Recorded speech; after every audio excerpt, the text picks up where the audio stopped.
Yeah, g'day and welcome to Midweek Refuel. Haven't seen you for a couple of weeks because I've been on holidays, been working, been doing some different stuff, but we are back now. So thanks for joining us online. This week we're going to cover some technical stuff that about our ministry, really ministry and tech. So I'll see you in a moment.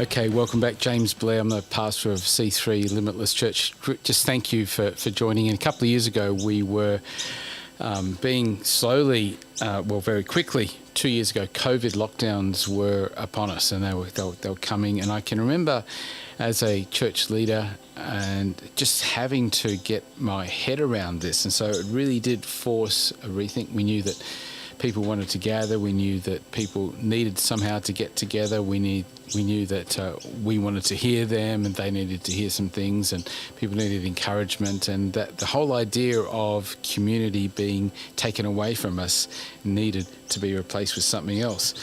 So, of course, like many organisations, we switched to online, and that started off with pre-recorded services.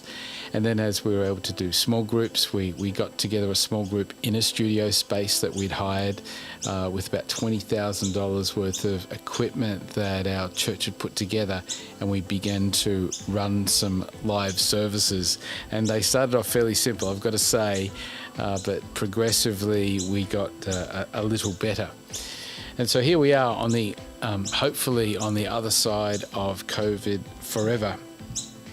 We've got an ability to go live anywhere, really. We've got cameras, we've got some equipment, we've got people who now have learned how to run the gear. But more important, what we have is we've got an audience, and that's you. Just a couple of things. We have most of our people watching us on Facebook, and whenever we go live, we're streaming up to Facebook and YouTube simultaneously. And really they reach different audiences, but in any given month, this is held solid for the last year, we have over 600 unique people tuning into our Facebook stuff, which is absolutely amazing. And so some of those people in church are right here physically with us, and some of those are people that we've just never met you face to face. But we know that you're out there because you do tune in, and the streaming services let us know. I mention that because you are the audience. This is actually not about me. It's not about really the people who are with us present. This whole electronic medium, the people who are tuning in, you're tuning in right now on your phone, perhaps now or perhaps later, but you are a vital part of the audience. You are a new part of our audience. You're an extended part of the audience, and perhaps you're tuning into other ministries and other things as well. But you are here, and you are important to us. So thinking about that, I knew that we needed to lift our game. Some of you have said to us, the sound's not right, or the angles aren't right, or things like that. And thank you for those comments. Really helpful for us to gradually improve what we do. One of the areas that is hard is maintaining a solid uplink to the internet when we're doing a live stream.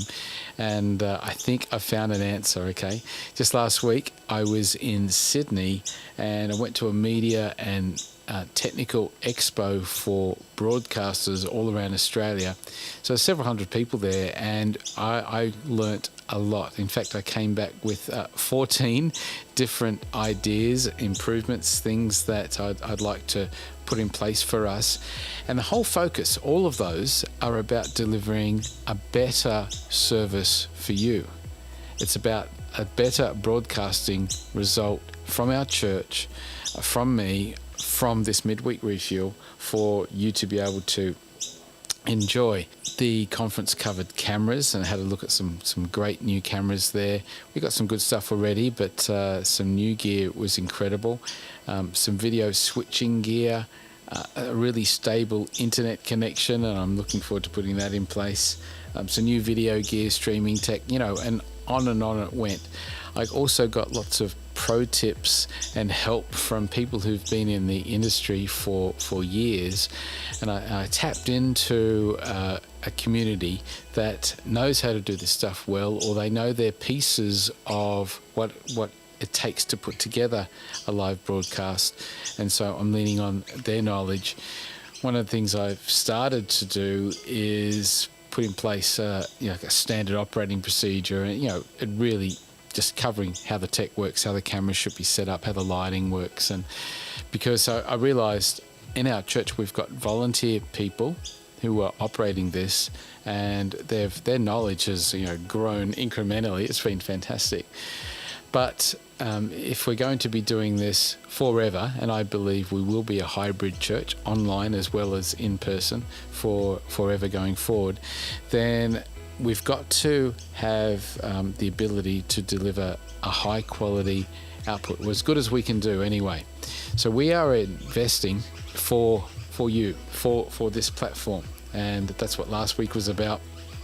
And we want to continue to do that because we firmly believe that this is important.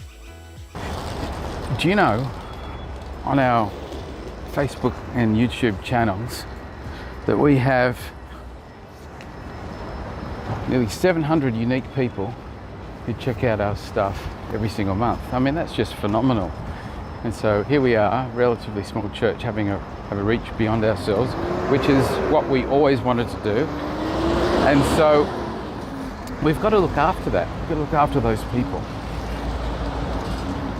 After last week's sermon by Rowan Bell, that Heart of the Leader sermon, we've already had 200 people check out that video on Facebook.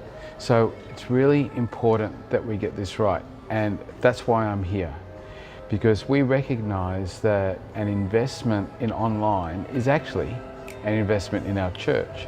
It's an investment in the people who tune in to see our content, hear about Jesus, discover Him, want to connect with community, and we want to get better at that. We really, really want to serve that community to the best that we can. I was talking to one of my mates, Alex, just about this forum and about what we're doing, and actually even about recording today. And I said, Paul was in jail, and he used the mediums that were available to him to continue ministry. He was in a lockdown situation, and he used the available mediums. So he was writing sometimes with his own hand, sometimes he was dictating and somebody else was capturing that, okay? And so, and then he would have those letters perhaps copied, duplicated. We know that he sent them out to multiple churches or to direct individuals, and sometimes both. He would say, look, read this out in the church at your house, but then distribute to the other churches as well. And here is Paul using the technologies of his time from a lockdown position, from a limited position, to make sure that the message could still go out, that the people could respond. Much of his letters are conversational in nature. Yes, he's preaching, but he's also trying to pull something out of the people. And, you see that in the book of Philemon, where he's appealing for the freedom of Onesimus there, and he's wanting to try to draw a response from the person getting the letter. Well, this online model is really a new way of doing what God has always wanted to do. He wants to speak. He's got a voice. He's got truth that we need to hear. He's always had a man, a woman, and a way of getting his message out and of calling the people at the other end to some kind of response, getting some kind of participation. So here's my thought for this week. Midweek refuel, what we do online in church on Sundays and our other technical stuff, it's there for you. If you're liking our ministry, please give us a thumbs up, subscribe to our channels. Perhaps you could consider investing as well, because we're certainly investing in you. Many of you we haven't met. But send some comments, send some love our way. We are really thinking about how we can do online connect groups. And so we're about to start that as well. Some really exciting things coming, but that's because the church goes on. So just want to thank you for joining us Midweek Refuel this week. Really appreciate those who tune in. Sorry that I haven't been here for a couple of weeks, but I hope this is useful for you. Great things to come. We'll see you in the next episode.